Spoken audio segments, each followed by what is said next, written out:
Did you know there's BPA in cash register receipts? Bisphenol A? Isn't that the stuff that's toxic? Yes? Whoa, did I really just see that? BPA mimics estrogen and is an endocrine disruptor. The endocrine system is what controls your hormones. Didn't BPA used to be in baby bottles and now they're saying it's in the lining of canned goods? Receipts have 250 to 1,000 times as much BPA as cans do. BPA is also in a lot of personal care products. What? You're only paying $70. And there's your receipt. BPA is a reproductive, developmental, and systemic toxicant. In human and animal studies, BPA exposure has been associated with fertility issues, breast cancer, asthma, diabetes, depression, heart disease, memory function, higher blood pressure, and can impact the liver and brain function. Whoa. Okay. Unlike BPA and hard plastics, BPA and receipts can rub right off onto your skin. Did you give me my discount? Let's see. Blah, blah, blah, blah, blah, blah, blah, blah. Oh, right there. Thank you, dear. No problem. Hand sanitizers and lotions increase the rate of BPA absorption into the bloodstream.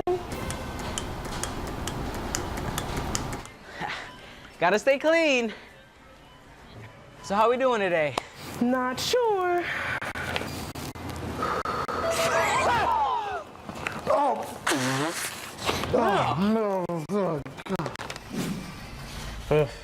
That can't be a good idea. Can this get any worse? Well, at least she's recycling. Receipts shouldn't be recycled? BPA contaminates the water? You fold the legs right here, and it's a frog. Oh no. Kids of all ages are especially vulnerable to BPA since their bodies are still developing. We don't want you getting any of that unhealthy grease now, do we? Pregnant women should take extra care as a developing fetus is most vulnerable to BPA. No, not the baby!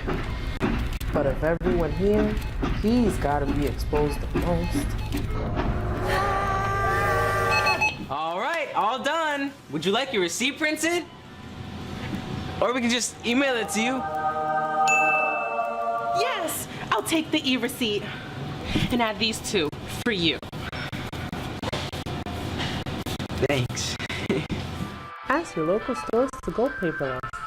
Visit bpafree.me to learn more and take action. You'd think someone would just make a BPA-free receipt. They do, but most BPA-free receipts have chemicals similar to BPA or that are harmful to.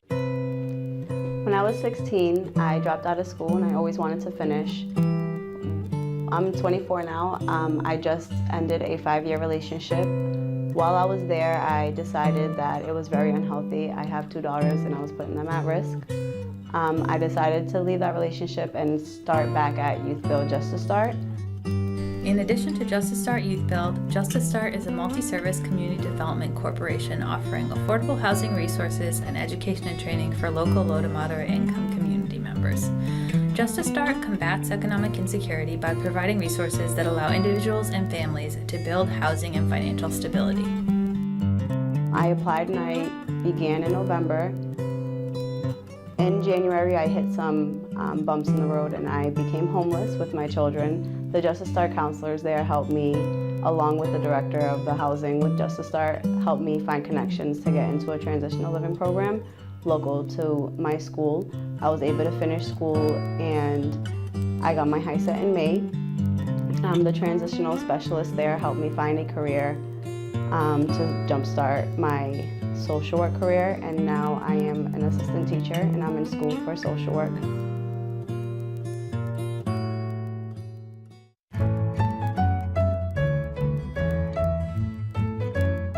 Alexandra Fratopoulos, and I'm the managing director here at Gallery 263.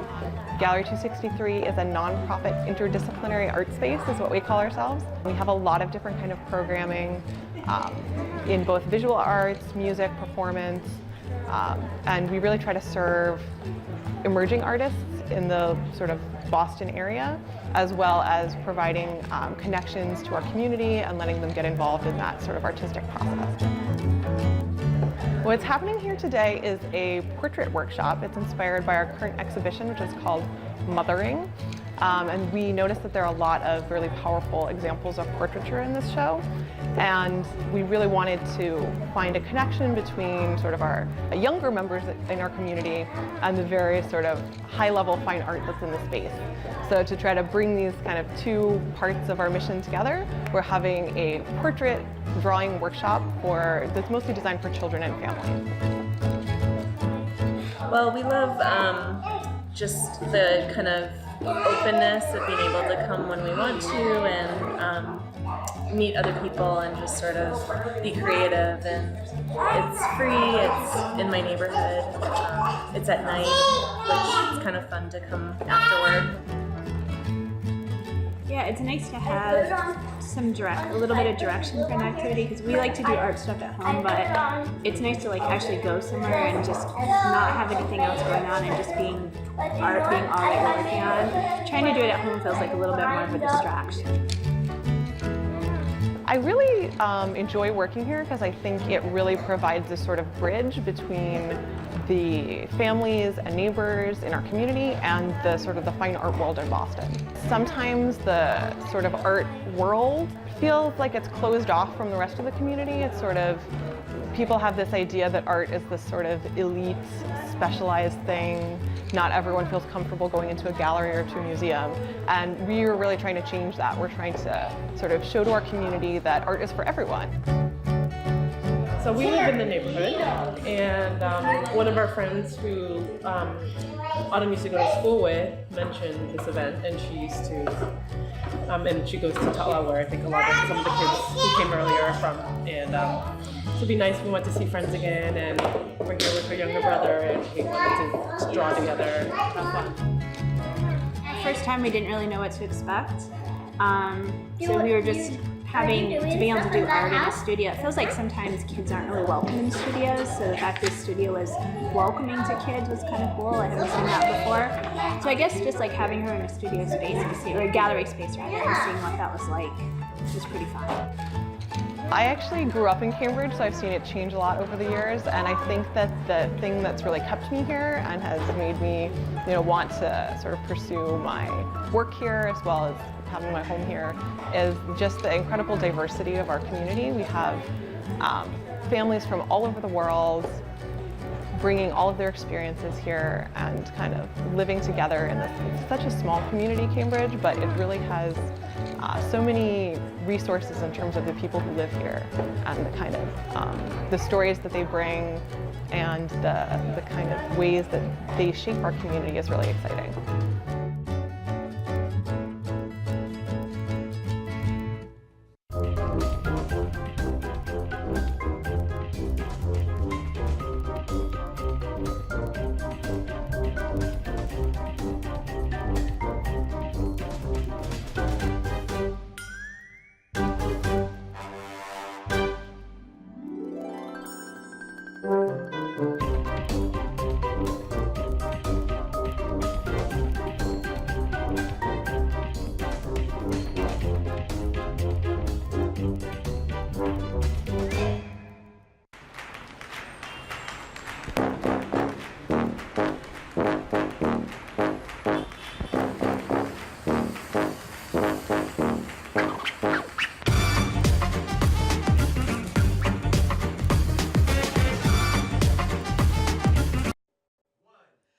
Welcome to Happiness and the City. This is Barbara, and today I'll continue our thinking about various aspects of communication that we need to have better understanding of. So we talked already about pathos, which is a term defining emotions sent by the speaker, by the person who is connecting with the audience.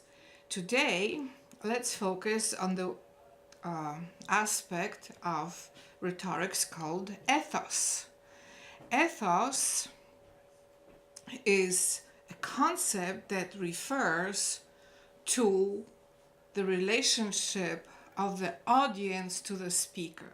So we already talked about the speaker's connection to his utterance and how he intends this to influence the audience.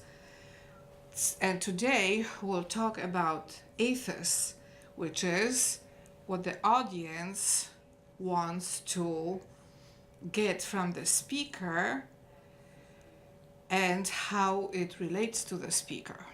So in Wikipedia, which I encourage you to support, it really is an amazing organization. We have, one moment, right here. Okay. We have the definition of ethos is a Greek word meaning character that is used to describe the guiding beliefs or ideals that characterize a community, nation, or ideology. So this refers to the character of the audience. Of course, the speaker is part of the audience, so this really is more about the shift between the function of the speaker to deliver a message and the audience's ability and way to receive it. So we have the term that everybody is really actually looking for in ways to create beautiful speech in social media and in all other aspects of public life. But a lot of the modern public life is in social media today, and that's just the way it is and will continue to be. So we have to apply the ancient understanding of rhetorics to our modern needs. And once we understand those three major terms, and I'm here only introducing you to them, there's vast literature about those things. Many of you who participate in social media would benefit if you get more knowledge about the ancients' way of understanding social communication. So here, clearly in this particular definition, you have stress on the character. So it is connected to the content of what guiding beliefs or ideals that characterize a community, nation, or ideology are. Now, before we can connect to any nation or community or family or group of friends, we have to understand their character. We have to understand the inner dynamics of what their character of interaction is. So the word character here means understanding the nature of a particular group that the speaker wants to reach. And then when we understand the nature of that group, we'll predict their responses to what the speaker communicates. And today there is a lot of assumption that when the speaker says something, then the community or nation or group of people, audience that hears it somehow has no choice but receive what the speaker says. But ethos says that it is not like that, because ethos talks about the nature of the audience and the way they will connect to the speaker or block him off or create attitudes to the speaker that are either very positive or negative or indifferent. And this is where this huge emotion resides that today people want to call love speech or hate speech. So we have to really analyze the nature of communication in terms of audiences, reactions, perceptions, character. There's another term, character, used as the virtue of a person. So this is a different aspect of the word character as it refers to the audience. In this particular term, audience has a character, and that character may be good, may be intelligent, may be open to reception of other people's ideas. That character may be to dismiss ideas of anybody who is not part of them. So the character in this particular term, ethos, refers to the nature of audience.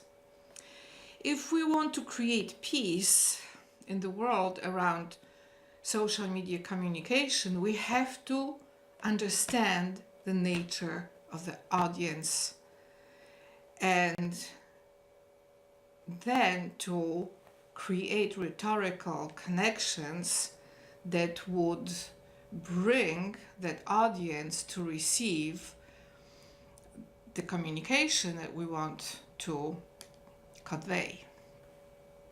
Now, the audience may be very intelligent and forced to listen to a speaker who is a local storekeeper, and suddenly he wants to give this huge lecture on complexities of modern astrophysics.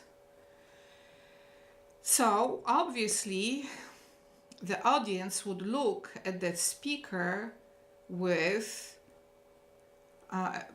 amusement, because how can somebody who only knows how to run a small store understand the complexities of modern astrophysics if he had never studied it except has some perfunctory knowledge of it? So the audience's reaction to the speaker with bemusement, with mockery, with whistles, with laughter, sometimes with anger, is not hate speech response. It's response of disbelief in the qualifications of the speaker to deliver a particular message. So we have to have great sophistication on that, because if someone would come to that audience and attack the audience by saying, hey, you just laughed with mockery at the speaker who talked about astrophysics, but then the other part of this would not be delivered. Well, that guy or woman who talked about astrophysics actually knows nothing about it. So the audience's reaction to this would not be hate speech. It would be reaction to incompetence of a person who wants to convey a particular message to them that they consider that the speaker has no knowledge of. And when you look today at a lot of what is happening in social media, this is exactly that kind of response. Someone wants to talk about high-level ways of politics, and that person really knows nothing about it. Somebody else wants to talk about complex activities of governments in the world, and all they know is how to walk their dog. So the audience's reaction to this as disbelieving group of people is actually appropriate. It would be very strange if the audience started praising somebody to deliver messages about complex rocket design when the person never studied it and doesn't know anything about it. So, in understanding of this nature of the audience to evaluate the speaker, we would right there eliminate 99% of hate speech accusations, because we would understand that the way to deal with audience's reaction in this particular case is to address the nature of the speaker and his or her competence to deliver a message about a particular topic. Another very important part of this is the fame of a person. The audience may react very positively to someone who is a speaker just because they know about him or her. They got connected to the fame of that person, and they may adore any message that person delivers. And this sort of loving adoration is a way in which many audiences respond to the famous artists. And therefore, we know how powerful art, music, theater, film are, because of this very loving attitude of the audience to the performers, to those who deliver messages in those forms. And many times speakers of that power and authority of fame have tremendous influence on the audience, and audience loves whatever they do, often without any analysis about the consequences of what those messages are. And of course, it's a very loving speech response, but it doesn't mean it's wise. So we have to have sophisticated understanding of that concept of ethos, and we have to understand what is the content within the audience's character to receive certain messages. So we talked about pathos, which is the content projected and delivered by the speaker to the audience, and then the audience would respond to that pathetic, but in this case pathetic meaning to this emotional message, if the audience has the abilities that the speaker searches for in the audience. So in this particular case, the speaker would be addressing areas in the audience that would be influenced by the message, and that would depend on what the audience has for the speaker to be successful in this. In the concept of ethos, it's the audience's evaluation of what the speaker has that they can connect with in a way that would allow them to receive a particular message. So in the first case, pathos, the speaker delivers certain messages to the audience, and if the audience is unable to receive it, it doesn't mean that the audience hates the speaker. The audience simply doesn't have the emotional connection with the speaker, or doesn't have particular content that would allow the audience to connect to the message. So once again, we have to be very wise about rhetorics before we create judgments and banning and all of those negative ways in which people respond to messages they either don't understand or don't know how to connect to. Or sometimes it's the speaker that wants to ban the entire audience because they don't connect to him or her. But the problem is that maybe the audience doesn't connect because the speaker has no credibility. And the audience is innocent in this particular situation. So we have to be very sophisticated about those topics of rhetorics in social media. So we are entering now the next level in Facebook and Twitter and Google, all the other wonderful technology that allows mankind to create communication ways that would move the earth to beautiful, harmonious, peaceful future. We have so many examples of this. The attempt to clean up the earth would be impossible without international cooperation on social media, and it is one of the most amazing ways to use social media. Thank you so much for your attention, and see you here